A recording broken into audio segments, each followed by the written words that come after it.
Have you ever had the thought of how drawings of cartoons move smoothly on screens? Ever thought about how they created?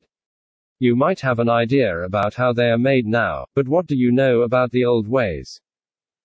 Today we're going to talk about the traditional old ways of creating animations and the history of animation.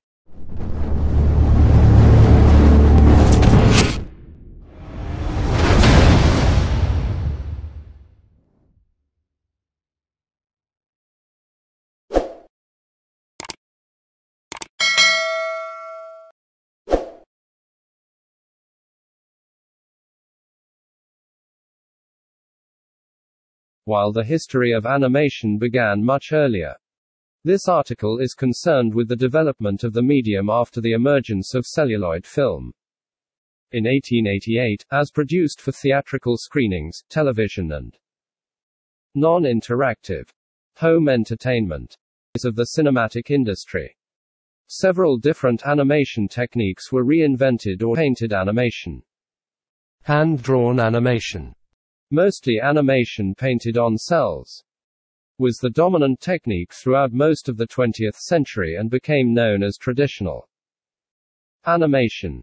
Around the turn of the millennium, computer animation became the dominant animation technique in most regions, while Japanese anime and European hand-drawn productions continue to be very popular, associated with a three-dimensional appearance with detailed shading. Although many different animation styles have been generated or simulated with computers, some productions may be recognized as flash animation. But in practice, computer animation with a relatively two-dimensional appearance, stark outlines and little shading, will generally be considered traditional animation. For instance, the first feature movie made on computers without a camera is The Rescuers Down Under, 1990. But its style can hardly be distinguished from cell animation. Animated movies are part of ancient traditions in storytelling, visual arts and theater. Popular techniques with moving images before film include shadow play, mechanical slides and mobile projectors in magic lantern shows, especially phantasmagoria. Techniques similarly fanciful three-dimensional moving figures include masks and costumes, puppetry and automata, illustrated children's books, caricature. Political cartoons and especially comic strips are closely related to animation, with much influence on visual styles and types of humor. The technical principles of modern animation are based on the stroboscopic illusion of motion that was introduced in 1833 with stroboscopic discs, better known as the phenakistoscope. These animated discs with an average of about 8 to 16 images were usually designed as endless loops. Opening parenthesis. Like many GIF animations, for home use as a hand-operated, philosophical toy. Although some pioneers hoped it could be applied to longer scenes for theatrical use. Throughout the 19th century, further development of the technique mostly concentrated on combinations with the stereoscope, introduced in 1838, and photography, introduced in 1839. The breakthrough of cinematography partly depended on the novelty of a technique that was able to record and reproduce reality in life like motion pictures.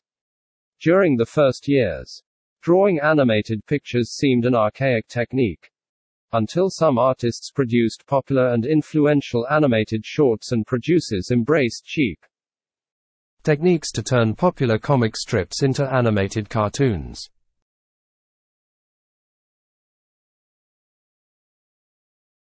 Despite the success of Reynaud's films, it took some time before animation was adapted in the film industry that came about after the introduction of Lumiere's cinematograph in 1895.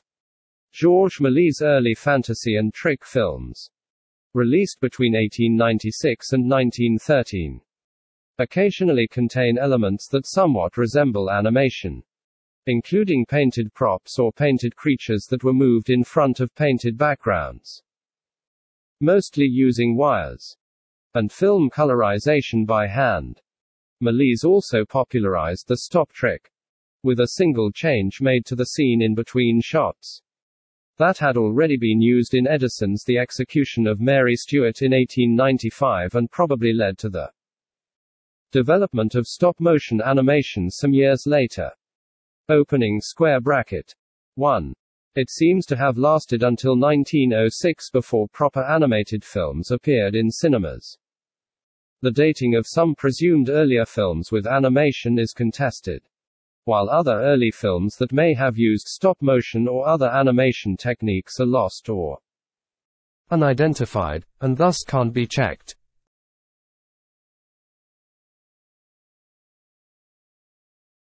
In 1897, German toy manufacturer Gebrüder Bing had a first prototype of their kinematograph.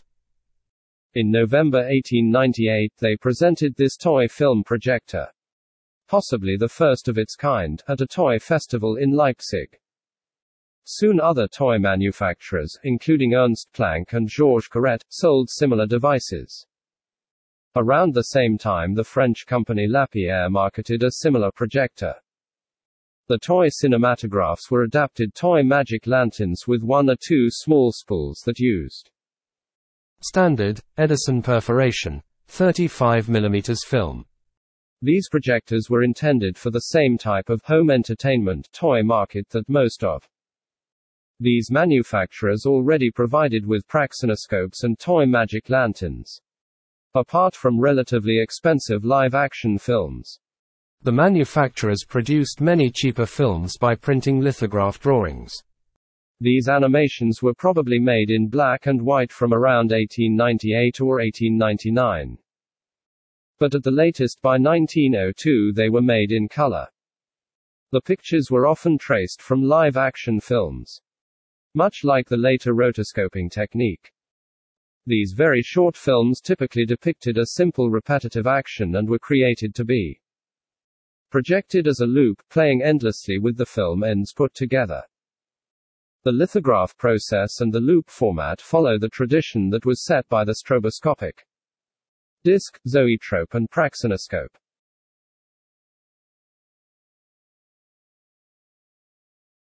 J. Stuart Blackton was a British-American filmmaker, co-founder of the Vitagraph Studios and one of the first to use animation in his films.